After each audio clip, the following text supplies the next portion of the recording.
जय श्री कृष्णा दोस्तों, बियसरा फैमिली में आपका स्वागत है। दोस्तों, फागुन शिवरात्रि का सबसे अधिक महत्व बताया गया है। शिवरात्रि दिव्य और चमत्कारी शिव कृपा का महापर्व कहा जाता है। शिवरात्रि के दिन भगवान शिव को प्रसन्न करना बेहद ही आसान होता है। इस दिन महादेव की कृपा जिस पर हो जाए उसका जीवन खुशियों से भर जाता है और इस साल महाशिवरात्रि पर बहुत ही सर्वार्थ सिद्ध योग बनने जा रहा है। दोस्तों, महाशिवरात्रि के दिन 4 पहर की पूजा का महत्व बताया जाता है और आज की वीडियो में हम चारों पहर की जो शुभ मुहूर्त है पूजा का वो बताने जा रहे हैं। अगर आप एक पहर में भी पूरे विधि विधान से भगवान शंकर और माता पार्वती का यानी शिव परिवार का पूजन कर लेते हैं और शिवलिंग से एक वस्तु उठाकर ग्रहण कर लेते हैं तो निश्चित ही आपको भगवान शंकर की कृपा प्राप्त होगी। आपकी सोनी गोद अवश्य ही भर जाएगी। उससे पहले दोस्तों, अगर अभी तक आपने हमारे चैनल को सब्सक्राइब नहीं कर रखा तो प्लीज़ सब्सक्राइब जरूर कर लें। बगल में बेल आइकन को भी प्रेस कर दें जिससे मेरी आने वाली सभी लेटेस्ट वीडियो का नोटिफिकेशन सबसे पहले आप तक पहुँच सके। सबसे पहले दोस्तों, हम आपको देखिए चारों पहर की पूजा का शुभ मुहूर्त बताने जा रहे हैं।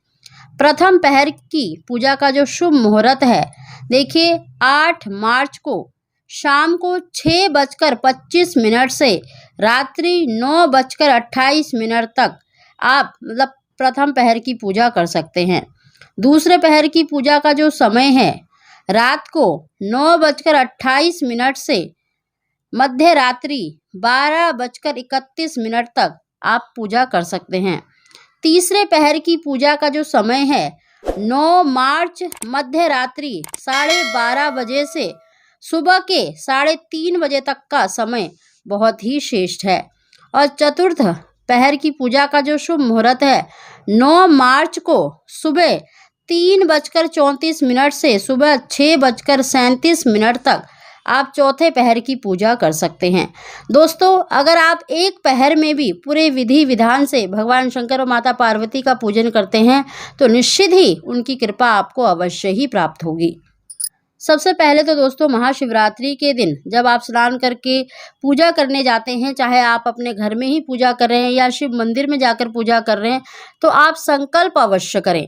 दोस्तों, हमने पिछली वीडियो में भी आपको पूजन सामग्री की पूरी जानकारी दी थी और इसमें भी हम आपको बताने जा रहे हैं कि सायकाल के समय आप किसी भी एक पहर में पूरे विधि विधान से पूरी पूजन सामग्री के साथ भगवान शंकर और माता पार्वती का पूजन अवश्य करें।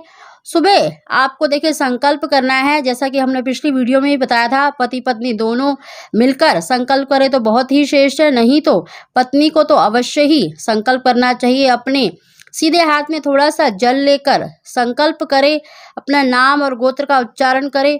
ओम विष्णु विष्णु अपना नाम का और गोत्र का उच्चारण करें और किस कामना के लिए आप इस व्रत को कर रहे हैं वो भी बोले, अपनी इच्छा बोले और दूसरे दिन ही हम भोजन ग्रहण करेंगे। इस तरह से भगवान शंकर के आगे संकल्प करके उस जल को उनके आगे छोड़ देना है।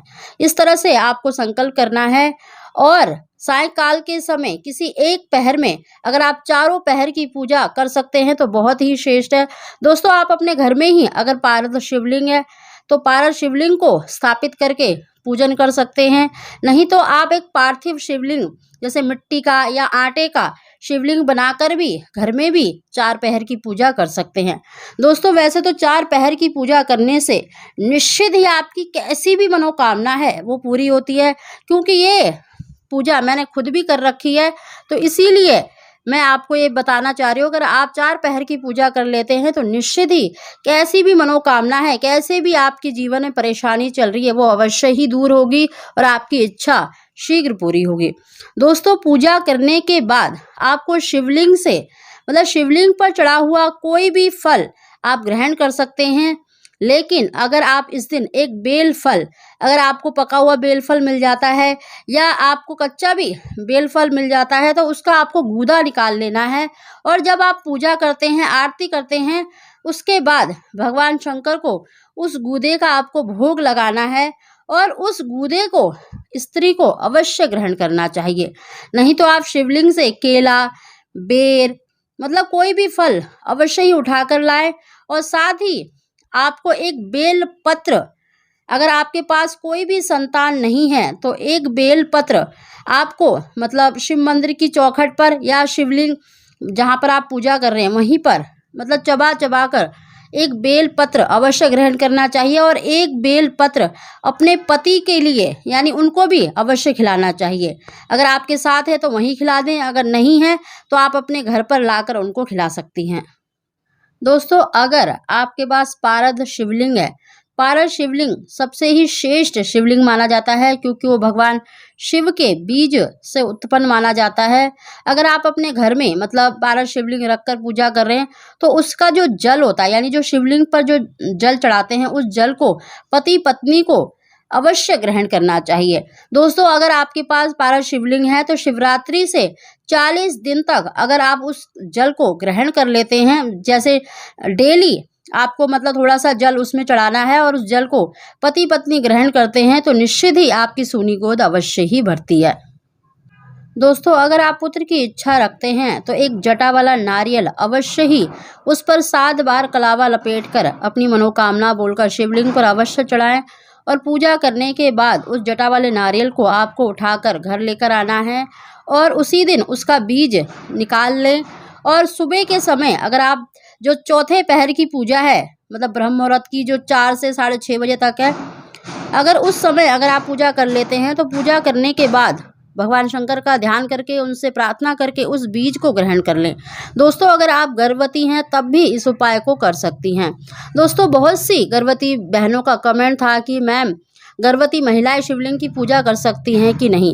देखिए, मैंने इसकी वीडियो भी डाल रखी है और मैं आपको बता दूं कि अगर आपका 5वां महीना चल रहा है तो आप शिवलिंग की पूजा कर सकते हैं। अगर आपको 6ठा महीना लग चुका है तो हमारे शास्त्रों में बड़े बुजुर्ग भी बताते आ रहे हैं कि 6ठे महीने के बाद शिवलिंग की पूजा नहीं करनी चाहिए। दोस्तों, ऐसा देखिए शास्त्रों में लिखा हुआ तो नहीं है, लेकिन हमारे जो बड़े बुजुर्ग हैं जो मतलब मान्यता जो चली आ रही है जिनको हम मानते आ रहे हैं उनका कहना है कि 6ठे महीने के बाद देखिए जो स्त्री होती है वो शुद्ध नहीं मानी जाती, क्योंकि देखिए 6ठा महीना लगने के बाद कई सारी प्रॉब्लम होती हैं। आप अगर प्रेग्नेंट हैं तो देखिए खुद समझ सकती हैं।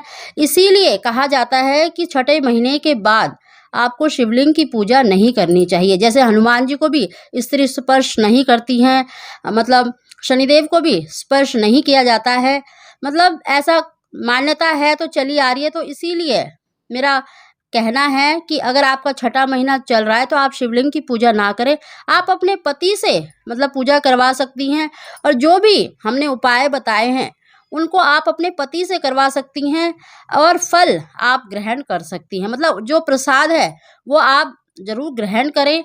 अगर आपके पति भी नहीं है तो आप अपने घर परिवार में किसी भी सदस्य से पूजा करवा कर उस प्रसाद को ग्रहण कर सकती हैं।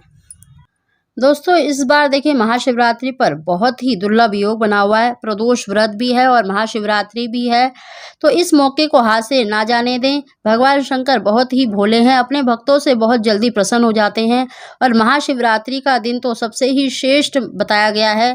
भगवान शंकर को प्रसन्न करना बहुत ही सरल बताया गया है, तो इस दिन सच्चे मन से भगवान शंकर का पूजन अवश्य करें, उनसे प्रार्थना अवश्य करें तो निश्चित ही आपकी मनोकामना पूरी होगी।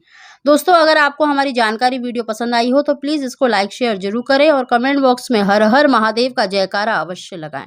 आप सभी को जय श्री कृष्ण।